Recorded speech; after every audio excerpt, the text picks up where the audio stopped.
Alors, le travail qui a été fait sur les U20, bien sûr qu'on le suit, bien sûr qu'on est en relation avec Guy Boukassa. Moi, je les ai accompagnés à Brazzaville sur le tournoi de l'UNIFA qualificatif pour cette CAN.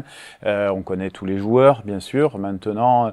Et le travail qui a été fait avec ces U20 a été très profitable parce que le premier stage, il a été en Tunisie, où il y avait Mouko, il y avait Sadiki sur ce premier stage, qui après ont perdu l'âge pour jouer en U20, mais le travail on va dire, de communication entre les joueurs qui sont en Europe, la sélection, avait déjà été fait. Donc nous, c'est plus facile après derrière pour nous. Là, sur les U20 à la CAN, voilà, c'est la finalité du travail qui a été fait à l'UNIFAC, un travail qui doit être fait sur les U23, qui doit être fait sur les locaux, sur le CHAN, qui doit être fait sur les U17 dans une politique un peu plus globale au niveau sportif jeune. Je ne m'en occupe pas, mais c'est vrai que à terme, que ce soit pour moi ou que ce soit pour les prochains sélectionneurs du Congo, j'allais dire, le travail qui a été fait de contact avec les U20, avec les familles, avec les agents par Guy Boukassa et son équipe,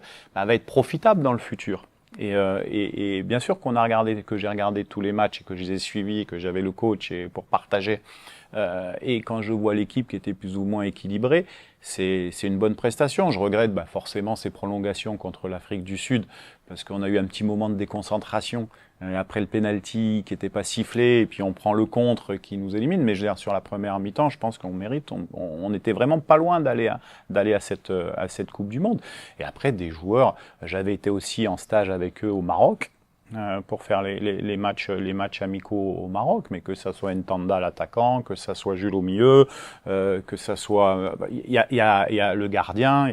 Donc il y a des joueurs qui ont l'amour du Congo, du maillot, qui l'ont montré et qui à un moment donné, s'ils progressent, ça sera plus simple pour la sélection A de pouvoir les sélectionner. Donc voilà, nous on est aujourd'hui dans cette optique-là de se dire il va falloir commencer à changer, pas à changer, mais à renouveler la génération.